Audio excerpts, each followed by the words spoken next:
Hello dear students, welcome back to my channel physics SPC. Thermal property of matter का एक question. 30 gram ice at 0 degree Celsius mixed with 2 gram steam at 100 degree Celsius.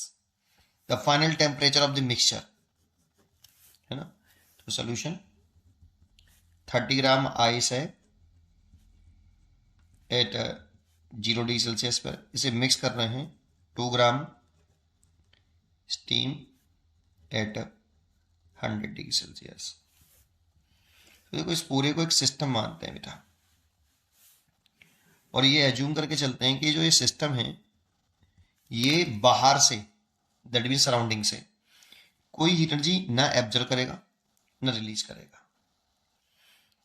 That means system बाहर से कोई energy ले नहीं सकता और दे नहीं सकता। बट सिस्टम के इनसाइड अगर ये यहां हीट एनर्जी एब्जर्व कर, ये हीट एनर्जी अगर एब्जर्व कर रहा है तो कहां से करेगा? स्टीम से। इनसाइड केवल हीट एनर्जी क्या कर सकता है? रीडिस्ट्रीब्यूट कर सकता है। सिस्टम अगर हीट एनर्जी, स्टीम जो है अगर हीट एनर्जी रिलीज करे तो उस हीट रिलीज एनर्जी को आइस क्या कर लेगा? एब्जर्व कर लेगा। लेकिन अंदर ही अंदर सिस्टम के इनसाइड हीट एनर्जी का रीडिस्ट्रीब्यूशन हो सकता है, लेकिन बाहर से नहीं लेगा, है ना। ठीक है, तो ये बात ध्यान रखने वाला पॉइंट है। दूसरा, हमेशा आइस को ऐसे जब मिक्स वाले क्वेश्चन आता है तो मिक्सचर बनाना होता है हमें। तो मिक्सचर बनाने तो आइस को और स्टीम को दोनों को एक स्टेट पे लेकर आना होता है। किसी भी एक स्टेट पे लेके आओ और कॉमन टेम्परेचर पे लाना होता है। कॉमन टेम्परेचर और एक स्टेट पे लेके आते हैं इसको। कैसे लेके आए, इसके लिए कुछ बेसिक पॉइंट पता होना चाहिए। अगर आपको बेसिक पॉइंट पता होंगे तो आप स्किप करके वीडियो को देख सकते हैं। पहले मैं बेसिक पॉइंट्स बताऊंगा, और अगर आपको आते हैं तो आप स्किप करके वीडियो को देख सकते हैं। चलिए, सबसे पहले बेसिक पॉइंट शुरू करता हूँ। सबसे पहले आपको कुछ डाटा लर्न होना चाहिए, जैसे स्पेसिफिक हीट ऑफ आइस और स्पेसिफिक हीट ऑफ स्टीम। ये ये 1/2 calorie per gram degree Celsius. अगर आपको जूल में चाहिए तो कैलोरी को 4.2 जूल में कन्वर्ट कर लीजिए और ग्राम को किलोग्राम में। Kilogram is equal to, gram is equal to 10⁻³ kilogram. तो आप इसे कन्वर्ट कर सकते हो, ये याद करना है बेटा पहले। दूसरा, स्पेसिफिक हीट ऑफ वाटर याद होना चाहिए, 1 calorie per gram degree Celsius. Latent heat of ice of fusion, fusion latent heat of fusion of ice, ये हमें याद होना चाहिए, 80 कैलोरी पर ग्राम। और latent heat of water, vaporisation of water, ये वेपराइजेशन है, ये होता है 540 कैलोरी पर ग्राम। ये डाटा में लर्न होना चाहिए, एक। दूसरा, जब स्टेट या फिर फेज चेंज होता है ना, तो ये कांस्टेंट टेम्परेचर पर चेंज होता है। ऐसा नहीं किसी भी टेम्परेचर पर आप फेज चेंज कर दो, आप किसी भी टेम्परेचर पर नहीं होता बेटा। वो कौन से टेम्परेचर पर होता है? मेल्टिंग पॉइंट या फिर फ्रीजिंग पॉइंट का हो, फ्रीजिंग पॉइंट। और इन केस ऑफ आइस या फिर वाटर, जो मेल्टिंग पॉइंट और फ्रीजिंग पॉइंट होता है वो 0 डिग्री सेल्सियस होता है। जो फेज चेंज होगा ना वो 0 डिग्री सेल्सियस पर ही होगा। कभी भी फेज चेंज कर रहे हो तो 0 डिग्री सेल्सियस पर होगा आइस और वाटर वाले केस में। वैसे तो मेल्टिंग पॉइंट और फ्रीजिंग पॉइंट पर होता है, ठीक है, एक। दूसरा,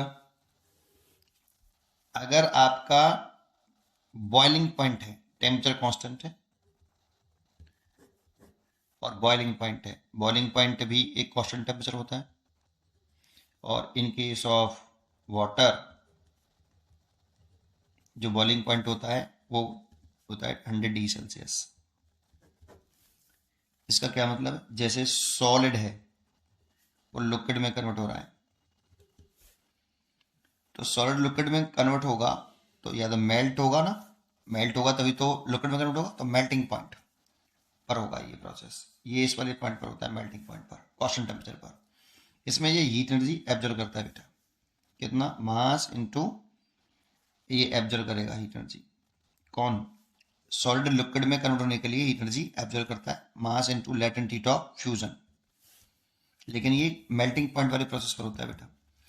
और हीट एनर्जी एब्जॉर्ब करेगा। लिक्विड अगर सॉलिड में कन्वर्ट होगा तो लिक्विड हीट एनर्जी रिलीज करेगा, तब सॉलिड में कन्वर्ट होगा। फ्रीजिंग पॉइंट पर होगा 0 डिग्री सेल्सियस पर। ये दोनों काम इस वाले पॉइंट पर होते हैं, मेल्टिंग पॉइंट या फ्रीजिंग पॉइंट पर। ये रिलीज करेगा मास into latent heat of fusion. लेकिन अगर हम लिक्विड को कन्वर्ट कर रहे हैं स्टीम में या फिर वेपर में, तो लिक्विड जब स्टीम में चेंज होता है तो ये बॉइलिंग पॉइंट पर होता है बेटा। तो इस वाले केस पे हीट एनर्जी ये एब्जॉर्ब करता है, हीट एनर्जी एब्जॉर्ब करता है mass into latent heat of vaporisation आता है। और स्टीम जब लिक्विड में कन्वर्ट होता है तो ये रिलीज करती है, स्टीम हीट एनर्जी रिलीज करेगी, लिक्विड में कन्वर्ट होगी तो released m into latent heat of vaporisation. लेकिन अगर केवल टेम्परेचर चेंज हो रहा है ओनली, तो Q बराबर ms डेल्टा T लिखते हैं। ओनली टेम्परेचर चेंज हो रहा है तो ये स्टेट चेंज हो रही होता है, लेकिन स्टेट एक कांस्टेंट टेम्परेचर पर होती है। सॉलिड लिक्विड में कन्वर्ट होगा तो वो मेल्टिंग पॉइंट या फ्रीजिंग पॉइंट पर होगा, ये पॉइंट इंपॉर्टेंट है। और लिक्विड स्टीम या लिक्विड में तो वो कांस्टेंट टेम्परेचर बॉइलिंग पॉइंट पर होता है। और वाटर वाले केस में बॉइलिंग पॉइंट 100 डिग्री सेल्सियस होता है। ये पता होना चाहिए बेटा। चलिए आइए अपने क्वेश्चन पर। इस क्वेश्चन पर अगर हम वापस आ गए यहाँ कि 30 ग्राम आइस है 0 degree Celsius mix with 2 gram steam at 100 degree Celsius, the final temperature of the mixture. देखो इस क्वेश्चन को करने के लिए सबसे पहले हमें क्या करना होता है, आइस को और स्टीम को एक ही स्टेट में लाना होता है। आइस और स्टीम को दोनों को एक ही स्टेट में लेके आओ, दैट मीन्स वाटर में कन्वर्ट कर लो। देखो सॉलिड है आइस तो लिक्विड में कन्वर्ट कर सकते हो, और स्टीम को भी आप लिक्विड में दैट मीन्स वाटर में कन्वर्ट कर सकते हो। और टेम्परेचर भी कॉमन करना होता है, टेम्परेचर भी कॉमन करना होता है। तो सबसे पहले मैं इस आइस को चेंज करने की कोशिश करता हूँ वाटर में। अब देखो आइस है, वाटर में चेंज करना है, स्टेट चेंज करनी है, तो वो वाटर 0 डिग्री सेल्सियस पर स्टेट चेंज होती है बेटा, और यहाँ पर 0 डिग्री सेल्सियस ही दे रखा है तो चेंज हो जाएगी स्टेट। 30 ग्राम वाटर लिख लो एट 0 डिग्री सेल्सियस, होती ही 0 पे, और 0 पे है तो क्या लिखें, Q बराबर m into latent heat of fusion. और इसमें हीट एनर्जी ये एब्जॉर्ब करेगी आइस, है ना, एब्जॉर्ब करेगी आइस। तो कितनी, 30 into latent heat of fusion of ice, हमें याद होना चाहिए कितना होता है 80 कैलोरी पर ग्राम, तो 80, तो ये आ जाएगा 240 कैलोरी, ठीक है ना। इतनी हीट एनर्जी इसने आइस ने एब्जॉर्व करी होगी वाटर में कन्वर्ट होने के लिए, ठीक है। 0 डिग्री सेल्सियस पर आ गई। अब इसको आगे बढ़ाएं, बाद में देखेंगे कि 0 पर रखें या 100 डिग्री सेल्सियस पर ले जाएं इसको, वो हमें चेक करना पड़ेगा। या तो 0 पर रखते हैं या 100, फाइनल टेम्परेचर सेम होना चाहिए, वो थोड़ा सा प्रैक्टिस से ही समझ में आता है, ठीक है। चलो आगे आते हैं, पहले स्टीम को भी वाटर में लेके आते हैं। अब स्टीम को भी वाटर में कन्वर्ट करना है तो वो स्टेट तब चेंज होती है जब 100 डिग्री सेल्सियस पर हो। स्टीम 100 डिग्री सेल्सियस तो 100 डिग्री है, तो कुछ करना नहीं, स्टेट चेंज कर लो, 2 ग्राम वाटर बना लो, लेकिन at 100 degree Celsius constant temperature पर होता है ये। स्टेट चेंज हुई तो Q बराबर m into latent heat of vaporisation, 2 gram है और लेटेंट हीट 540 है, तो ये जाएगा 1080 कैलोरी। इतनी हीट एनर्जी इसने रिलीज करी है। अब सोचो, बाहर से तो हीट एनर्जी लेता नहीं है, ये रिलीज करेगा तभी तो ये ऑब्जर्व करेगा। इसको कितनी एनर्जी एब्जॉर्व करनी है आइस से वाटर में कन्वर्ट करने के लिए, 2400। स्टीम से वाटर में कन्वर्ट करने के लिए स्टीम ने कितनी एनर्जी रिलीज करी, तो ये देखो रिलीज एनर्जी कम है, अवेलेबल हीट एनर्जी कम है, और रिक्वायर्ड हीट एनर्जी ज्यादा है।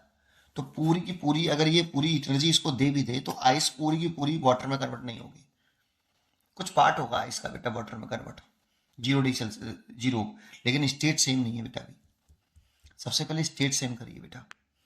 तो एक बात बताइए, ये एनर्जी कम है ना, अगर मेरे को ये और बढ़ जाए तो ज़्यादा बढ़िया है।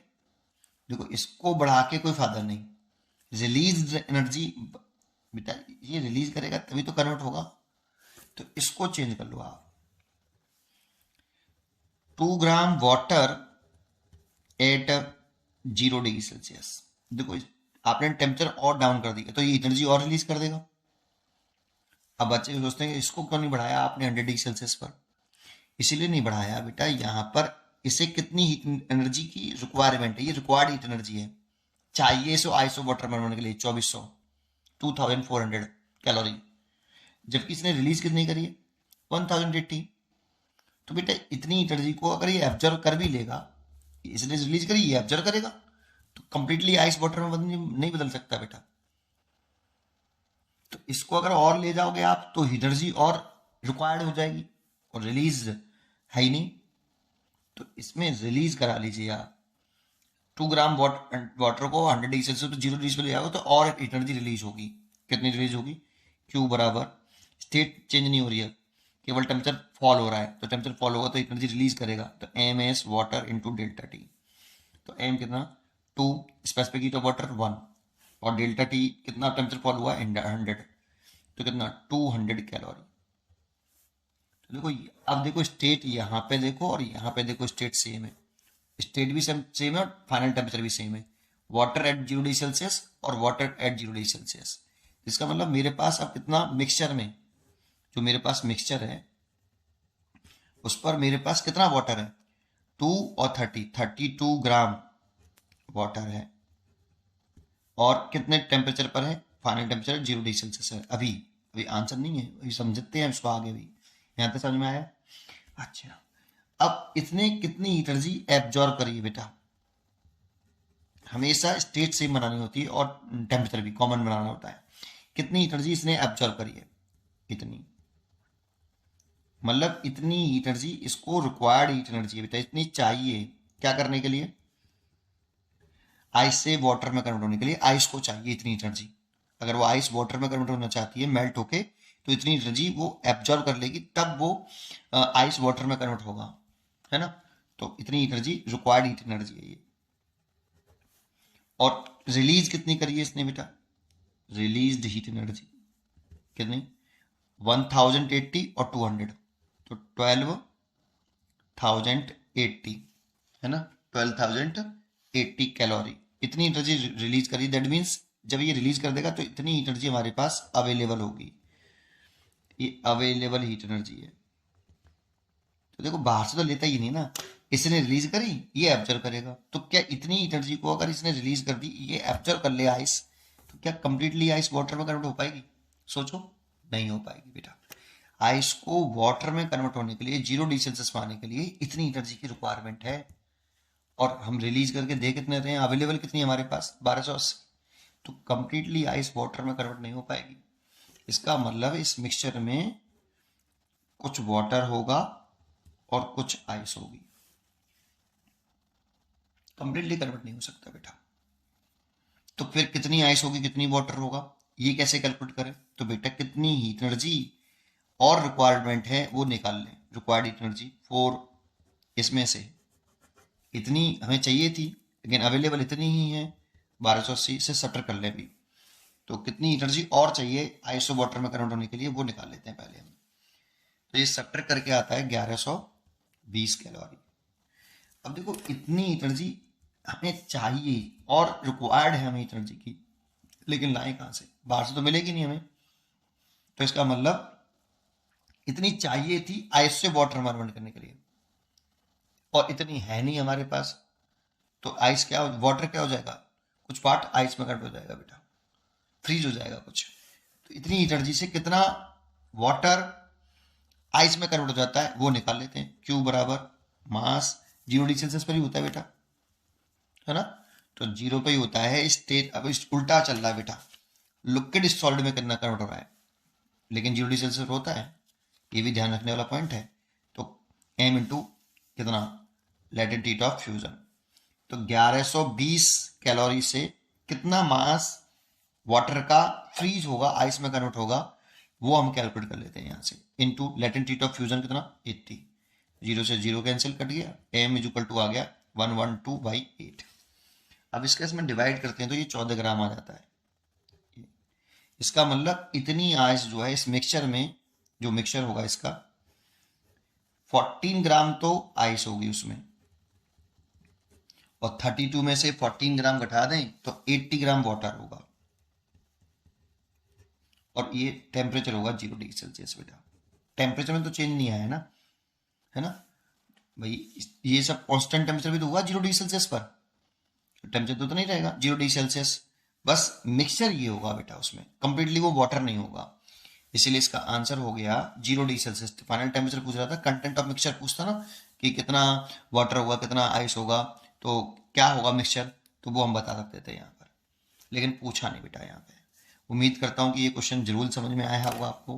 पढ़ते रहिए और खुश रहिए। ऐसे बहुत सारे क्वेश्चन मैंने प्लेलिस्ट में डाल रखे हैं, आप उन्हें देख सकते हैं। पढ़ते रहिए और खुश रहिए। Thank you.